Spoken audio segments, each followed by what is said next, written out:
सर्वांना नमस्कार. चांदमातला या स्टोरीचे 81 एपिसोड यापूर्वीच अपलोड केलेले आहेत. कृपया ते सगळे एपिसोड ऐकण्यासाठी आपल्या चॅनलला भेट द्यावी. शशी चंद्राला आय लव्ह यूचा अर्थ सांगणारा होताच की तो तिच्यावर प्रेम करतो. आणि नेमका दरवाजा वाजला. मग शशीनं खूप चिडून बेडवर रागात मूठ आपटली आणि उठला आणि दरवाजा उघडायला गेला.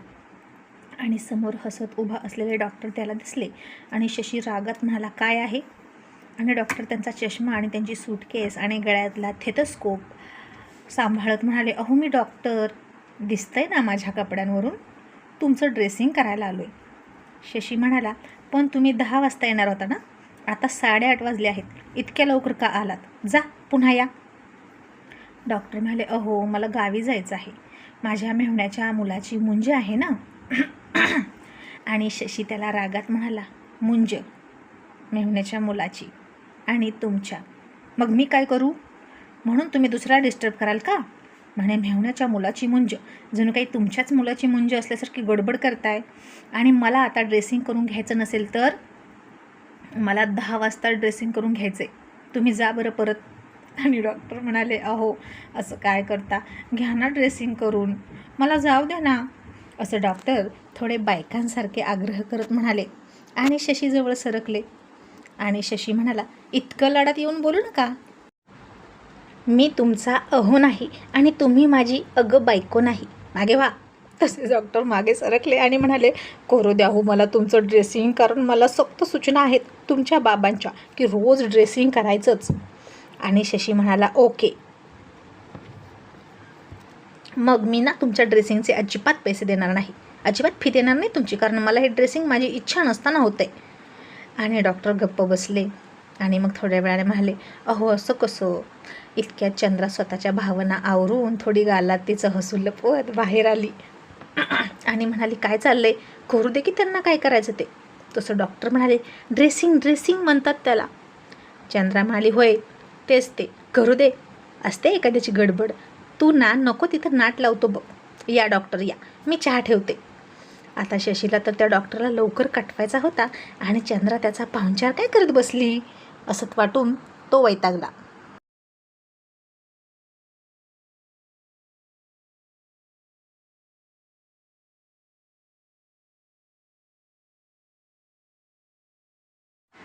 आणि मग चंद्राला म्हणाला, चंद्रा चहा कशाला, ते काही पाहुणे नाहीत, डॉक्टर आहेत. आणि चंद्रा म्हणाली, तरी बी उंबऱ्याच्या आत येणारा प्रत्येकजण पाहुणाच असतो आणि पाहुणा पण माणूस असतो आणि डॉक्टर पण माणूस असतो. तुम्ही या डॉक्टर, बसा. आणि डॉक्टर हसून म्हणाले, थँक्यू हां, मी घरातनं चहा पण न पिता आलो आहे, बायको उठली नव्हती ना, नवीन लग्न झालं आहे ना आमचं. आणि शशी वैतागून म्हणाला, मग आम्ही काय करू? तुमचं लग्न झालं आहे ना, आणि आमच्यामध्ये टांगा आडव्या का घालता? आणि तुमची बायको उठली नव्हती हे कौतुकानं कोणाला सांगताय? मग आम्ही यायचं होतं का तुमच्या बायकोला उठवायला?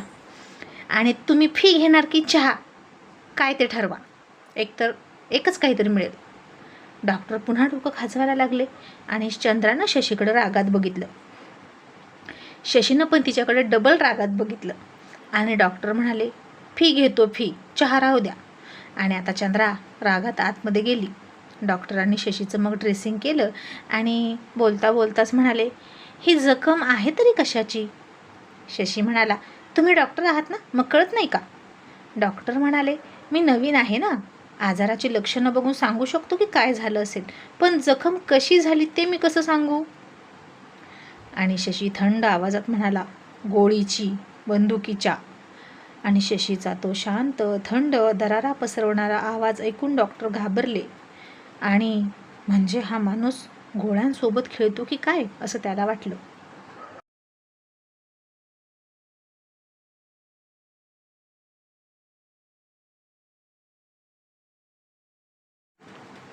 आणि शशी डॉक्टरांच्या मनातलं ओळखून म्हणाला, तुम्ही बरोबर ओळखलं, मी गोळ्यांसोबतच खेळतो. आणि डॉक्टरांनी पटकन ड्रेसिंग केलं आणि उठले. आणि शशीनं त्यांना फी दिली आणि लगेच चंद्रानं त्यांच्या दुसऱ्या हातात चहा ठेवला आणि म्हणाले, घ्या, दोन्ही पण घ्या, बघूच तुम्हाला कोण काय म्हणतं. आणि शशी आता डॉक्टरांकडे खूप रागात नाक फुगवून बघत होता आणि डॉक्टर घाबरत होते चहा प्यायला. तशी चंद्रा आली आणि शशीकडे तोंड करून हाताची घडी घालून त्याच्या डोळ्यात डोळे घालून बघायला लागली आणि डॉक्टरांना मागे न बघता म्हणाली, डॉक्टर आता प्या चहा, तुम्हाला कोणीच बघत नाही. आणि ती डॉक्टरांच्या आणि शशीच्या मध्ये उभं राहिली शशीकडे बघत. आणि आता शशी चंद्रा एकमेकांच्या डोळ्यात डोळे घालून एकटक बघायला लागले. जणू काही आता त्यांच्या नजरेची जुगलबंदी सुरू झाली होती.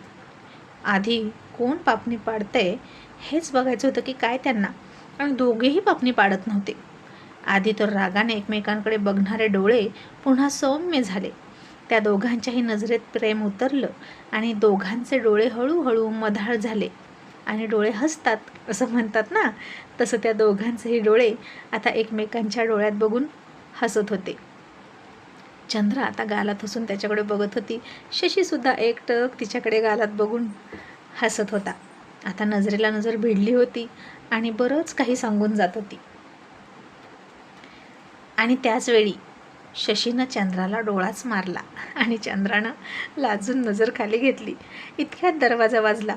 दोघेही भानावर आले आणि दरवाजाकडे बघितलं तर नरसू आला होता सामान घेऊन.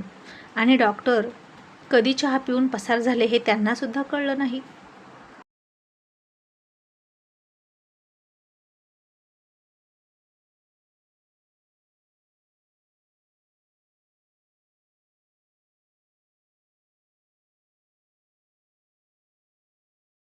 आणि नरसू म्हणाला, वहिनी हे घ्या तुमचं साहित्य.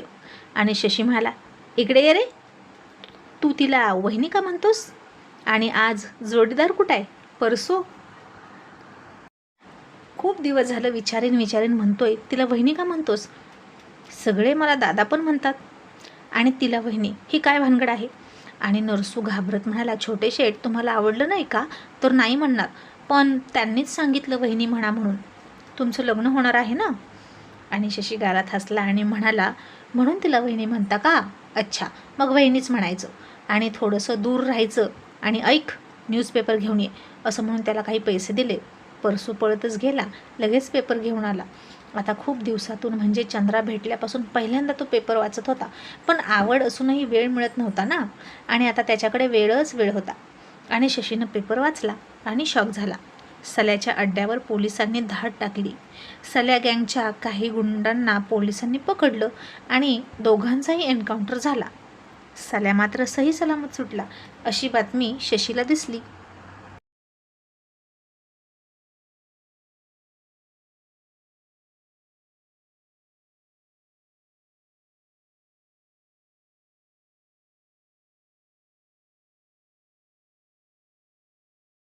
आणि त्या बातमीनंतर दुसरीकडे आणखीन एक बातमी अशी होती की ही धाड पोलीस म्हणत आहेत की आम्ही टाकलीच नाही आणि हे एन्काउंटरसुद्धा खोटं आहे. पोलिसांनी ते केलं नाही. नक्कीच पोलिसांच्या आडून कोणत्या तरी दुसऱ्याच गँगने हे काम केलं आहे आणि नक्कीच हे बाबांचंच काम आहे असं शशीला वाटलं. आणि शशी मनात म्हणाला, बाबा शांत बसणार नाहीतच हे माहीत होतं मला, पण ज्यांनी माझ्यावर गोळी चालवली ना त्यांना मीच धडा शिकवणार होतो. पण असू दे, बाबांचं माझ्यावर किती प्रेम आहे असं मनात म्हणून शशी मोठ्यानं म्हणाला, बाबा आय लव्ह यू. तसं ते चंद्रानं ऐकलं आणि बांगड्या मागं सारूनच तिथं आली आणि म्हणाली, लाज वाटते का तुला? तो देव माणूस तुझ्यासाठी इथपर्यंत आला, तुझ्यावर बापासारखं प्रेम करतो आणि तू त्याला पण आय लव्ह यू म्हणतोस का? आणि इथनं जा म्हणतोस होय त्याला? किती उलट्या काळजाचा आहेस र तू. अशी चंद्रा त्याला खूप बडबड करत होती त्या आय लव्ह यूचा अर्थ माहीत नसल्यामुळे. आणि शशीनं पुन्हा डोक्यावर हात मारला आणि म्हणाला, ह्या गावंढळ मुलीला आता आय लव्ह यूचा अर्थ सांगावाच लागेल, पण कसं सांगू, सारखं कोणी ना कोणी मध्ये टपकतं. खूप सगळा एकांत बघून हे करावं असं त्यानं ठरवलं होतं. पण चंद्रा वाट बघत होती की तो पुन्हा काही म्हणतो का, म्हणून थोडा वेळ तिथंच घुटमळली. आणि पण तो काही बोलतच नव्हता आता, म्हणून वैतागून पुन्हा कणिक मळायला गेली आणि त्या कणकीवर बुक्क्या घालत घालत तिचा राग काढायला लागली आणि आपटून आपटून कणिक मळत होती.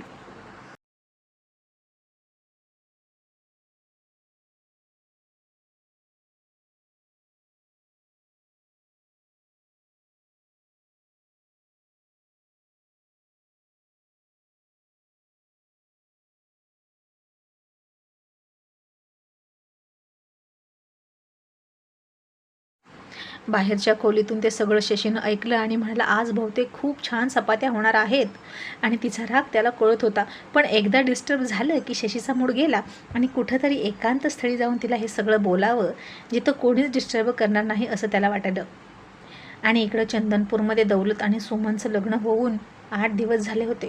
दौलत बाहेर राहायचा आणि बायका नाचवायचा. सुमन आता घरात रुळली होती आणि दौलत घरी नसायचा, त्यामुळे जास्त घाबरत नव्हती. आणि दौलत कधी 2 दिवसांनी घरी यायचा तर कधी 3 दिवसांनी. आणि ज्या दिवशी येईल तेव्हा तिला खोलीत बोलवायचा आणि एकतर्फी तिचा उपभोग घ्यायचा आणि पुन्हा तिला दुसरीकडे पाठवायचा. मग सुमनला आता हळूहळू त्याची भीती वाटायची कमी झाली, पण त्याचं वागणं आवडत नव्हतं. ती पुढारलेल्या विचारांची होती, शिकलेली होती, स्वतःचा विचार करणारी होती आणि तिला अशा घरात लग्न करून दिली होती ज्या घरात तिच्या विचारांना काहीच किंमत नव्हती.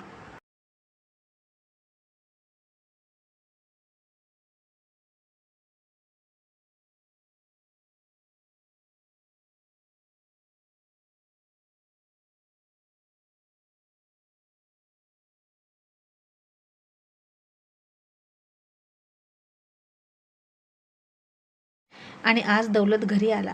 त्यानं चहा मागितला. सुमन त्याच्यासाठी चहा घेऊन गेली आणि ती त्याला चहा देता देता म्हणाली, तुमचं शिक्षण झालंय ना, तुम्ही काय काम करता? आणि दौलत म्हणाला, तुला खायला प्यायला काही कमी पडतं का? मग माझ्या कामाविषयी काय विचारतेस? आणि सुमन धीटपणे म्हणाली, ही चंद्रा कोण? आणि पहिल्या रात्री तुम्ही तिचं नाव घेतलं माझ्याकडे बघून, आणि मला हे नाही चालणार. मी बायको आहे तुमची आणि माझ्यापुढे परक्या बायकांची नावं घेतलेली मला आवडणार नाही, असं सुमन धीटपणे म्हणाली. तसं दौलतनं चहा फेकून दिला आणि तिच्या कानाखाली दिली.